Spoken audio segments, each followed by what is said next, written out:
Welcome to Glocal Voices, the official podcast of the Center for Socially Engaged Theatre at the University of Regina. Hello and welcome. This is Taiwo Afolabi and Glocal Voices from the Center for Socially Engaged Theatre, and we're live and direct at IDIERI 2025 at the University of British Columbia, Vancouver, in Canada, of course. Really, it's been a really remarkable opportunity to meet a lot of scholars and practitioners in DI, drama and education, in applied theatre, and everything in between, biochemistry, physicists, really who are really interested in working on issues around the world, but using theatre, drama, and applied theatre. And today I have the opportunity to be talking to Lerato. I hope I did pronounce that correctly. Yes, yeah. Yes, I got it. And she's going to introduce herself more. But before we get into the conversation, a quick shout out to those behind the scene: Gabriel, Volta, Shola, Caleb, and of course Tara, back in Regina. Thanks to IDIERI for creating the space for us to really bring the center and the festival and all that we do at the Center for Socially Engaged Theatre here at IDIERI 2025. So, Lerato, how do you want to introduce yourself? Yeah, hi, thank you. Thank you for having me, Taiwo. My name is Lerato Islam. I'm an applied theatre practitioner. I've been working with refugee and asylum seeking communities for the better part of 10 years now, which is a little bit scary to say. 1 decade. But yeah, 1 decade. Wow. I'm wrestling with that number at the moment, but yes, I'm proud of it also. And I mainly work with unaccompanied minors in the UK, in London specifically, but I have run projects sort of all over the world. I've worked in Asia, worked in the Democratic Republic of Congo, Serbia, Bosnia, etc. And I think for me, a long time my practice was around how to use drama as a tool for various things, so quite often English language learning, so supporting language acquisition, but also for building confidence, integration, and sometimes also for exploring difficult topics with the young people, such as empire and colonialism, or capitalism, or gender and sexuality, and using drama to explore all these forms, especially for young people who have maybe less of an experience of formal education. How does creative approaches help them with that? But at the moment, I'm that's a little bit all on break because I'm doing my thesis, my PhD, at the University of Auckland in the Center for Arts and Social Transformation with Peter O'Connor. And that's me. So part of what Lerato is doing in our PhD and our research is what she called the collaborative world building. You want to tell us more about that? Yeah, when I started my thesis, I knew I had two very strong interests. One of them was I was very interested in sort of combating what I call the politics of pity in the refugee and asylum seeking space, and that is, to me, that obviously we are working with a population of people that are vulnerable in many cases, that have had in many cases a lot of trauma, but sometimes they find themselves exclusively defined by that trauma and that vulnerability. And across the years, I have also seen how sometimes, both in the academy and in practice, that vulnerabilization sort of becomes an essentialist kind of discourse and kind of minimizes people's individuality and personhood. And I was really interested in combating that. And then my other interest was also around decolonizing the academy, which, in my big blue sky thinking is, dismantle all the structures, destroy everything. But definitely in the short term is more around how can we conduct research processes that are less extractivist, that are not just sitting people down, collecting their personal experience, and then us going off as academics and writing about it and getting prestige and success off of that without much give back to the community. I grappled with those ideas for a little while, and finally I came upon, let me try this world building. So world building is a theory that comes from mostly science fiction writing.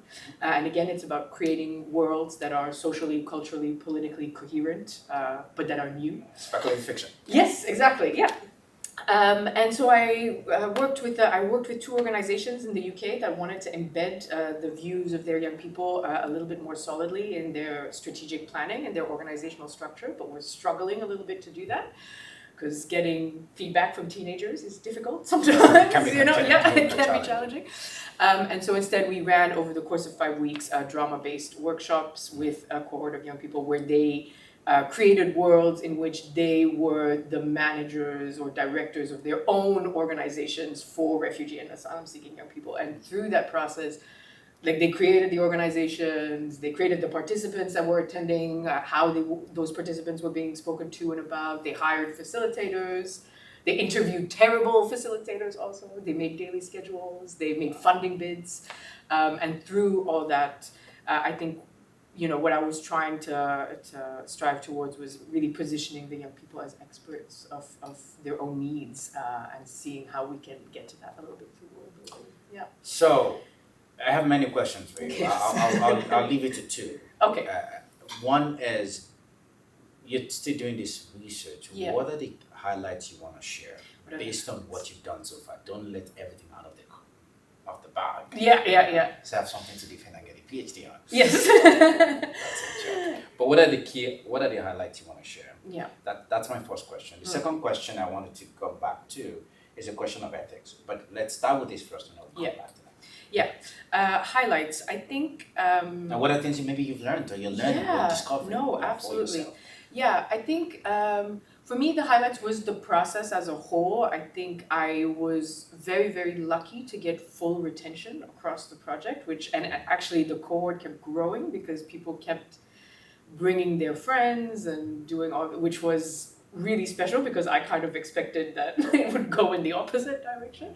So that was a real highlight to me, and I think I definitely learned a lot throughout the process. So something that I was very, very aware of going into this is that I want this to be collaborative. I want the young people to understand that I'm in this research process with them, and that therefore my views and opinions are first of all up for criticism and debate, but also that I wanted the space to be sort of like self-led by the young people as much insofar as is possible. Now, obviously, like power dynamics are things that are very difficult to get rid of, and like that's all we're trying. But I think as a facilitator, really pushed myself to try to not, because I'm someone who, I'm a little bit micromanaging, and in my workshops sometimes I am like, okay, it's time to play my game, everyone quiet, and really resist that urge to kind of control what was happening, control the activities. And I think it was really special for me to discover like how actually I didn't need to do any of that. I came out of it being like the young people were self-monitoring really well. They really, as the project progressed, they were really taking ownership of the activities. They were very comfortable and eventually to sort of lead games themselves, or when I offered an activity to say, oh, we don't want to do it that way. Can we please just sit down and talk about it? Yeah, okay, cool, let's do it that way. To debate with each other. And again, that created this really rich and nuanced data. And I think for me, it was like, as a facilitator, a really nice like moment of like, oh yeah, sometimes we just do need to kind of let go and let the participants kind of handle this, because for me, I need to have more faith in these young people. Sometimes I'm like, they're 17, they need a bit of structure, but actually, no, they can do it themselves. It's interesting when it comes to my second question. Yeah, one of the things I've come to realize and come back to that over and over again for me is that the research and the process, as much as it's for the community, it's always it's an opportunity to help us to becoming, right? Yeah. Who are we becoming through that process, and how is our own research, shaping what others are becoming? So really what I'm hearing is, as a facilitator, you have to have a shift in your own understanding and thinking about, control, power, dynamics, and processes and all that. It's fascinating. Which leads me to my other question. What are the ethical issues or dilemmas that you have to sift through? And how did you sift through? Yeah. If you have.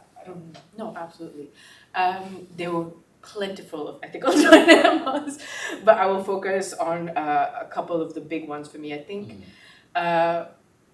for me, one of the big things that I wanted to sort of address is, like, again, this thing of extractivist research, like I said, where communities are researched on and then they never see the benefit of what happens. So I really wanted to make sure that the group of young people that I was working with would see some short-term and long-term benefits from getting into the research. Now, so in some ways I was successful. The young people, the workshops were an hour and a half, but I had the room for 3 hours so that they could come and hang out and do what they needed to do before and after the session. I let them choose every day what meal we would have, and I didn't put a budget on that. I sort of, and they were reasonable, luckily, but still, they got to pick what we eat which was something that was really nice. I discovered young people don't like pizza as much as we think they do.